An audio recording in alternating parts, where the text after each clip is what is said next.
Will Petersen filling in for Cecil Lammy with my good bud Andrew Mason today. Half hour or more of Broncos talk coming your way. But Mace, we would be remiss to not, off the very top, just mention that the Avalanche have just ruled out Captain Gabriel Landeskog for the entire 2023 postseason.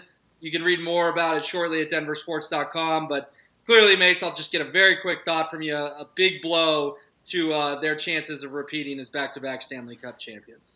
It's a big blow, but at the same time, it's not one that I don't think they can overcome.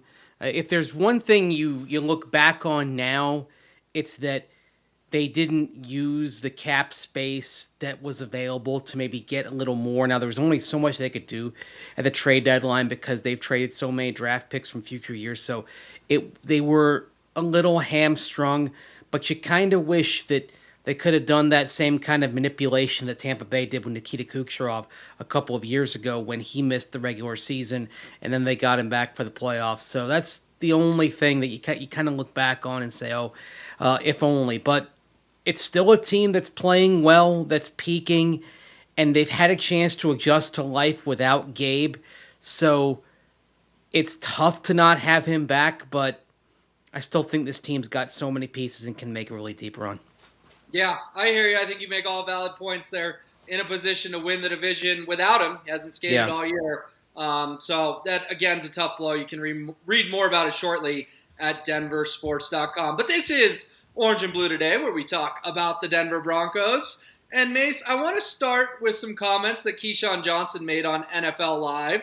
And he said that he knows Sean Payton very, very, very well, and that even though there are salary cap ramifications, if Russell Wilson's not up to snuff in 2023, Sean Payton will cut bait after just 1 year.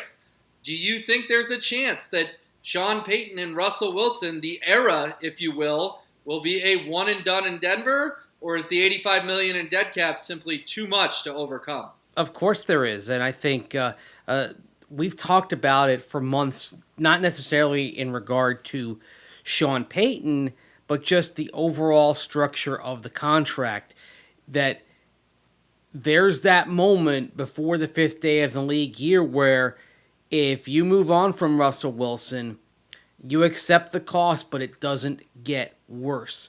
If he's on that roster for the fifth day of the league year next year, it's another $37 million that you have to absorb because then his 2025 salary becomes guaranteed.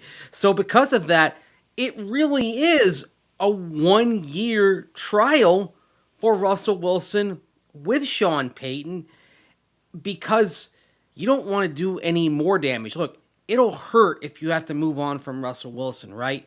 But it'll hurt worse if you know he's not putting it back together and you have to take another $37 million of a hit. I mean, just think about that.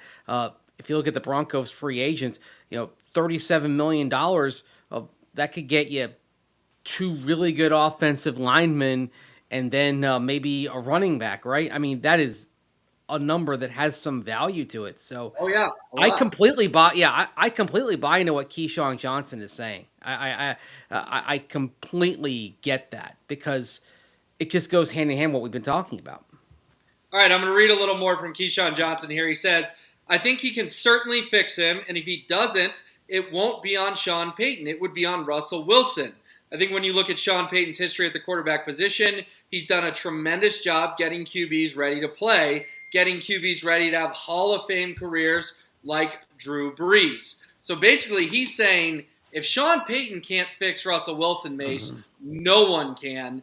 And the Broncos have to cut their losses. I heard James Merrillat and Zach Bye talking about this a little bit on 104.3 The Fan today. It's very easy right now to just blame Nathaniel Hackett for all the faults of last year. And Nathaniel Hackett was not good at his job. He got fired after 15 games, one of the shortest stints in NFL history.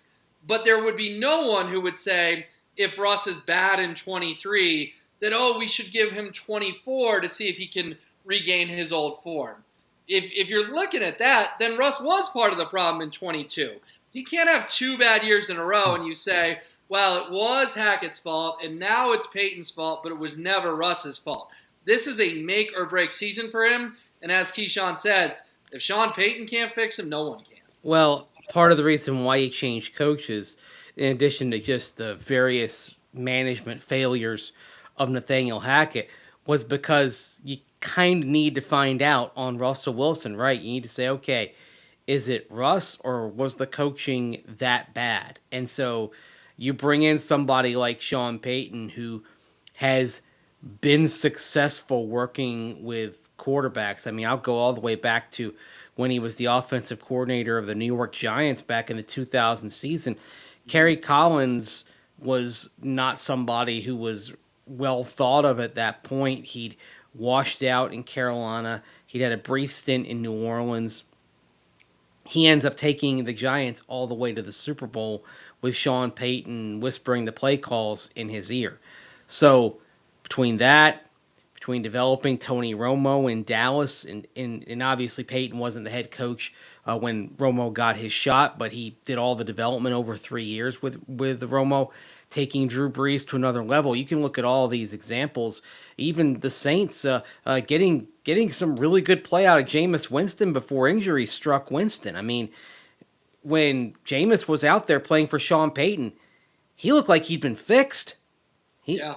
The 30 for 30 type of season that he had in 2019 with no QB slouch, Bruce Arians, that was out the window. So very much, if Russell Wilson can't figure it out, it's not going to be bad teacher. It's going to be on the student.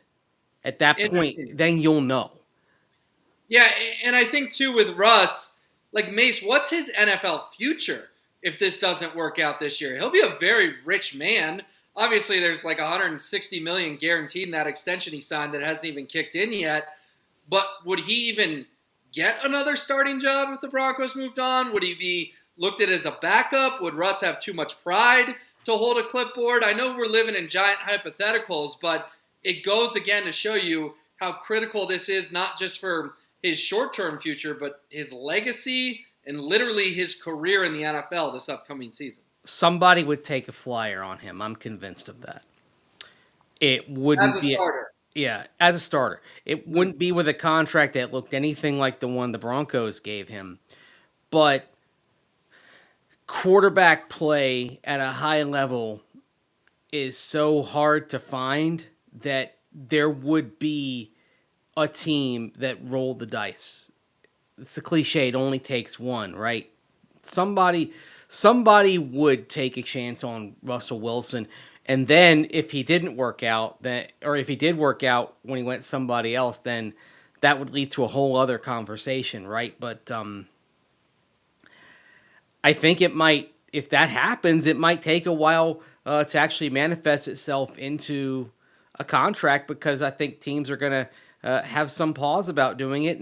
And frankly, if Russell Wilson doesn't get it going with Sean Payton, there will be a bunch of teams that just say, well, we're just going to toss our hat into the draft, even if we don't have a pick until like pick 20 or 21. I think someone would, but it's the cliche, Will. It only takes one.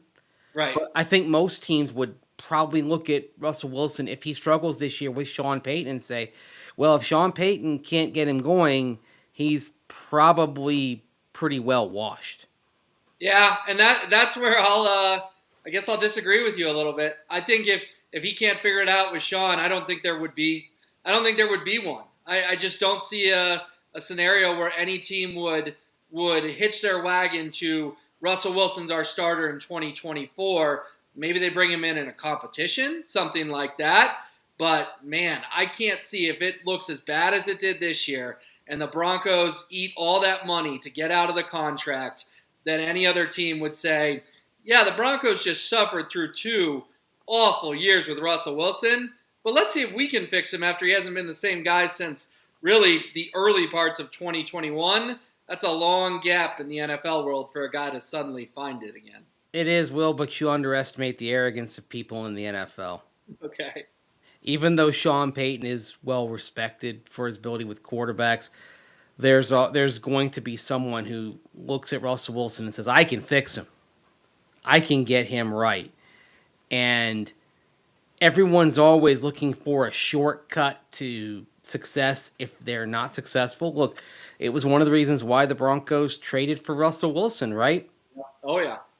They they'd gone every route but the top 10 draft pick quarterback. They'd done everything else. They'd signed Case Keenum in free agency. They'd traded for Joe Flacco. They tried a late first round pick in Paxton Lynch, a day 2 pick in Drew Lock, a late round flyer in Trevor Siemian. They kind of checked off all the boxes except a top 10 pick, which would seem to be the most obvious way of trying to find a quarterback, you'd think, but it's never been totally obvious in Broncos country over the last few years. So you thought when you were getting Russell Wilson that you were bypassing yet more rebuilding to say, all right, we're back. And last offseason, that was certainly the expectation we all had, right? Thought, okay, this team is back. It's ready to go. And of course, we got in what, in my opinion, was the biggest disappointment since Star Wars Episode 1, The Phantom Menace. I have to go outside of sports to look at a bigger disappointment than Russell Wilson's first season as a Bronco. So Phantom Menace, that was like, what was that, like early 2000s? 1999. Okay.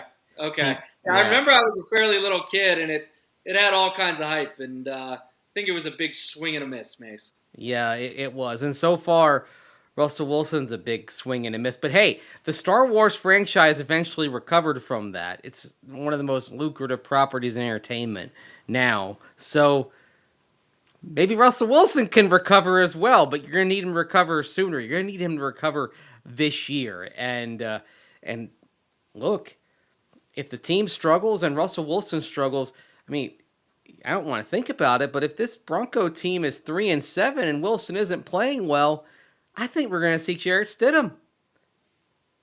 Yeah, out of all the guys Sean Payton got asked about at owners' meetings, you were down there at the breakfast in Phoenix. You know, Greg Dulcich, he was pretty dismissive of Jarrett Stidham. He seems to be a pretty big fan. He does seem to be a big fan. He was also dismissive of Latavius Murray, even though he said in the past he likes Latavius Murray, which was part of what led to the piece I wrote last night about Latavius Murray going to Buffalo. Hasn't signed anything with the Bills, but if he's not back with the Broncos, no big deal, right?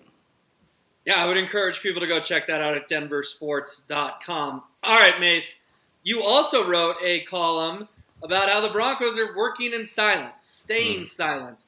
We're now on day 3 of the offseason program down at the UCL Training Center, and we still don't have a hype video from the Broncos of their players back in the building. We don't have the classic slow-mo weightlifting shot or the guys sprinting up and down the field getting their conditioning in.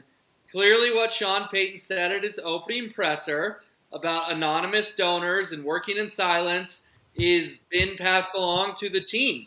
That they don't want any of this stuff to be publicized. There's so many layers to this. You and I talked about it on Denver Sports Tonight on 104.3 The Fan on Tuesday. What do you think now that we're 3 days into this and still absolutely nothing? I guess until training camp when we all get to document it with our phones, we should be used to this. This might be the norm. Well, it'll be before then because they have to open up 1 day a week of phase 3 of OTAs when it's offense versus defense, and they have to open up mandatory minicamp. So it'll be before training camp, but if this is the way it's going to go, we won't get a glimpse and we won't be seeing press conferences from players until, I believe, the week before Memorial Day. Which is a while. Is a while off. I mean, I actually, I'm gonna detour a bit. I actually feel bad for the Broncos' digital and social media staff right now. Of course, I did work in that building. Did work in the digital media department, because for all that has gone wrong with that franchise in recent years, some of the stuff they were pumping out on digital and social media was a huge credit to the organization and was some of the best in the league. Like the Behind the Broncos series last year where, they basically kind of did a step-by-step look through first the hiring of a new coach and then going through the draft process and all that. They did something similar the year before. That was terrific content. But also, Broncos PR historically did a great job of having players sit down and do press conferences, even in the COVID year. I mean, think about that. In the COVID year, 2020, when all that was going on was virtual meetings, once the Broncos started their virtual off season, we were sitting on those Zoom conferences, what, twice a week, Oh getting yeah, past players' questions. Yeah. we were like everyone else trying to function in the world that was 2020. Hmm. Every business, teaching, classrooms were all like that. I mean, it was all virtual, including the media, and they didn't have to make those guys available. And you're right, we all sat on literally hundreds of Zooms with Hmm. coaches and players throughout the 7-8 month NFL calendar that went on during COVID. Right. And so like in the off season when all they were doing was all the players were doing were getting up and sitting down and going to a computer and having meetings with coaches over a distance. The Broncos were still making sure that they were in the news. And again, it's a credit to Broncos PR, which for the last 3 decades and beyond has been among the very best. I know they've been awarded by the Pro Football Writers of America multiple times for the work they've done.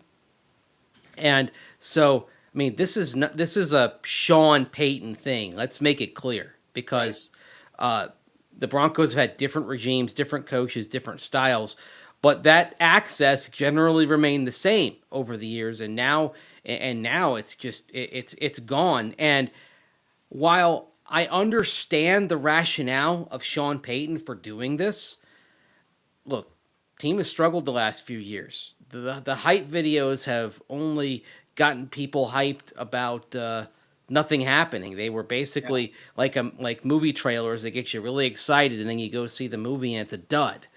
So I get the rationale, but I also understand, and I got to give credit to DMAC for mentioning this on air. This is also a chance to help people learn the story of the Mm. team, of the new players, to feel connected. And we're not getting those connection points right now.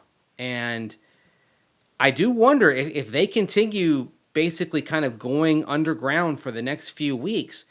You know, the Nuggets are a number one seed. The Yep. Avs could win their division even without Gabe Landeskog.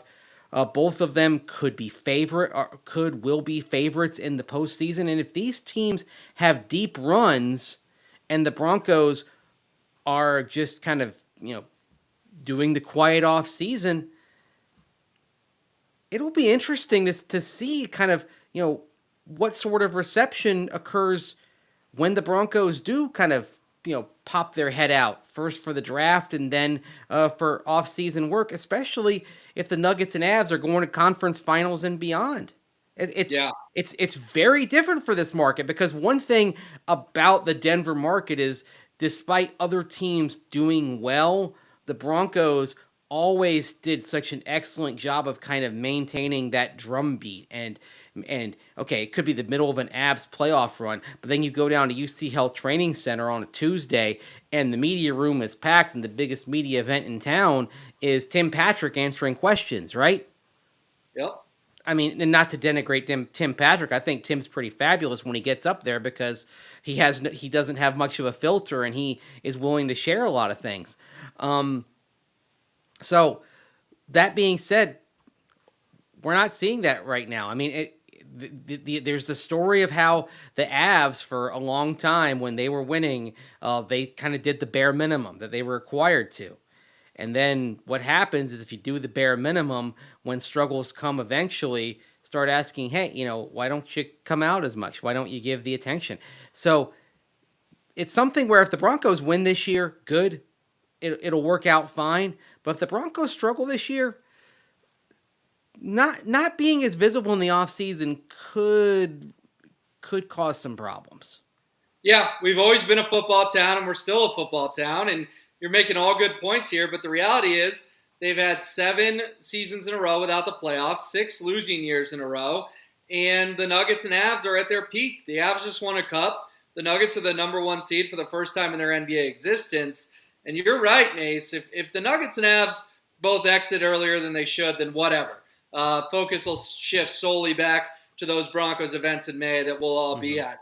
But if the Avs are in the conference finals and the Nuggets are in the conference finals, and the Avs are playing the Oilers and Connor McDavid, and the Nuggets are playing the Warriors and Steph Curry, you can believe that a lot of people are going to be focused on the actual games and not, hey, we finally get to hear from DJ Jones and ask him how his offseason was. Same as your Tim Patrick example. I like DJ Jones. He's one of the 10 best players on the Broncos. But it's just going to be hard to sell to folks that hearing from DJ Jones in May is more interesting than the conference finals. And it's partly because the Broncos have totally fallen off the radar due to this lack of access. And we talked on air. It's not that I think fans feel bad that, oh, you and I can't go down to Dove Valley. Right. I think fans want to know what's going on with their team, and we just can't pass anything along, and neither can team media. So it's all being done in silence, and all we can do is speculate and guess. Yeah, I like learning about these guys. I like telling the stories. I like to peel the layers back on the onion and learn something. I mean, the thing that I was telling somebody a couple of days ago is that, after all these years of covering football, I still see things in these players that surprise me. And it's because of what we get to learn about them, and you get to know new players on a year-to-year basis. And I think the other thing that also happens is that when you get to know these players, it also can mean that you're a little more sympathetic, right? When things go wrong, because you've got kind of that background where you've gotten to know them a little bit. And if you don't get the chance to get to know them, then it's a different dynamic, right? It's, the subconsciously we might view a player as more of an interchangeable piece and less of a person. And we should always try to view these players as people, because ultimately that's what they are. And I think it allows for some empathy. But if you don't get that chance, and we're kind of losing these chances right now, it's a different dynamic. Again, if the team wins this year, all's fine and dandy.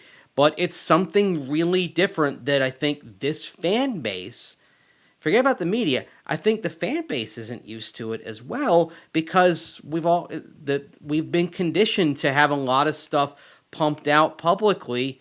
Again, even during the COVID year, they were pumping stuff out publicly and making sure that guys were talking and available.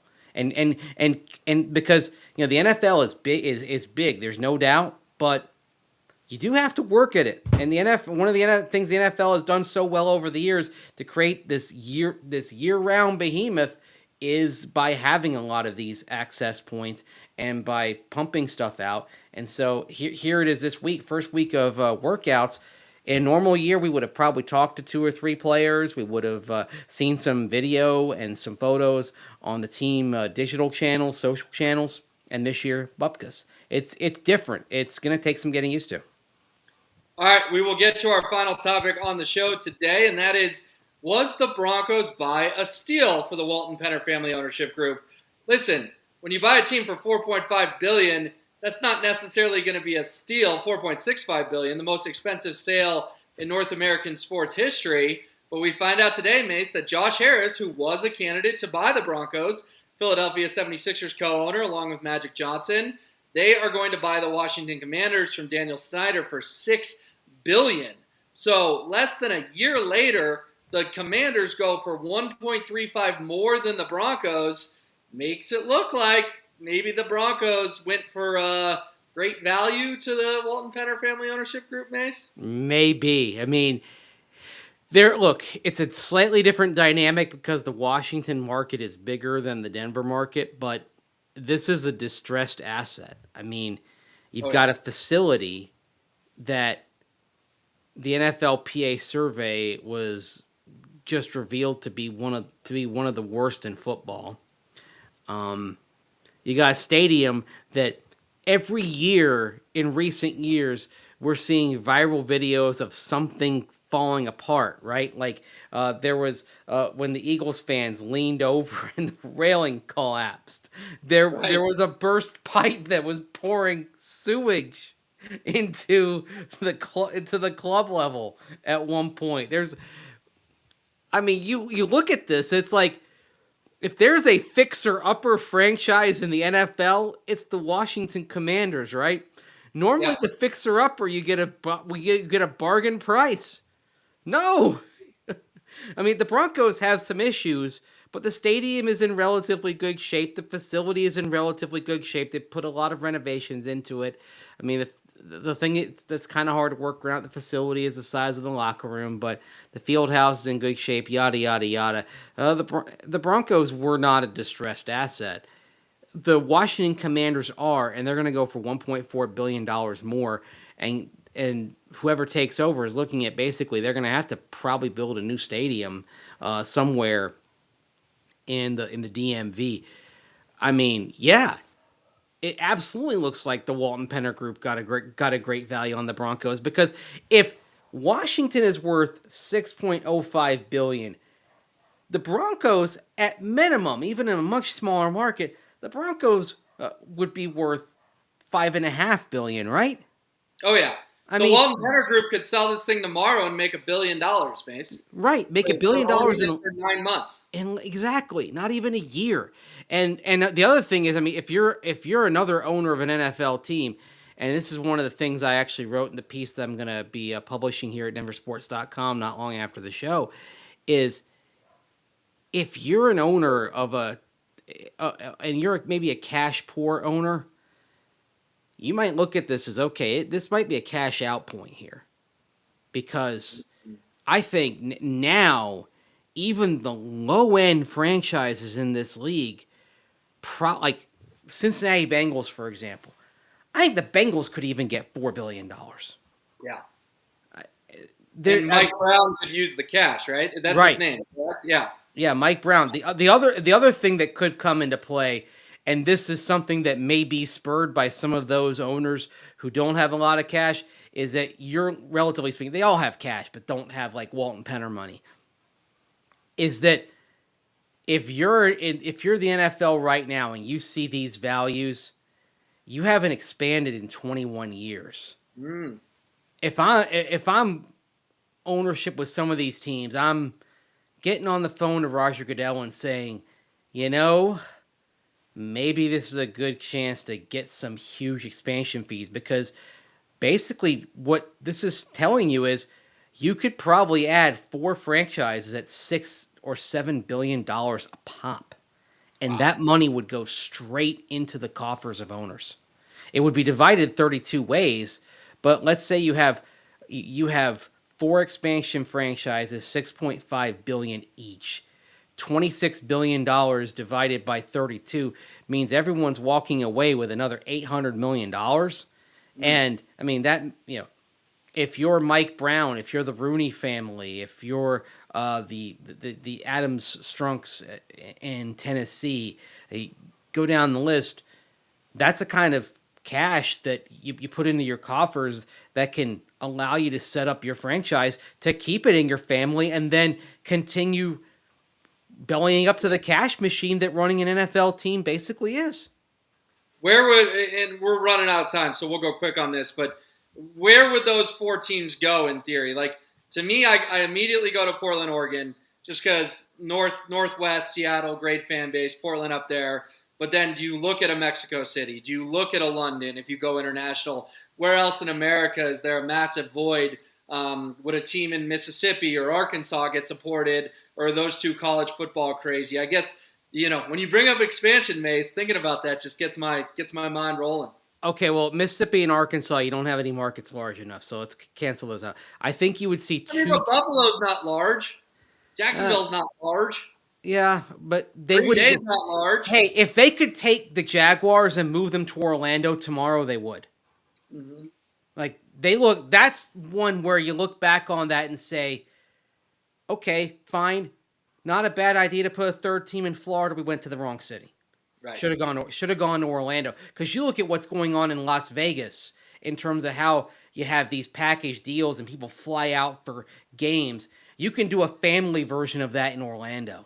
Oh yeah, right? Go to Disney World. Yeah, exactly. So I think it's two in Europe, 2 in North America, and that's where the more games you start playing in Germany, it starts to get interesting because you could say Munich, London. You might even be able to say 2 teams in London.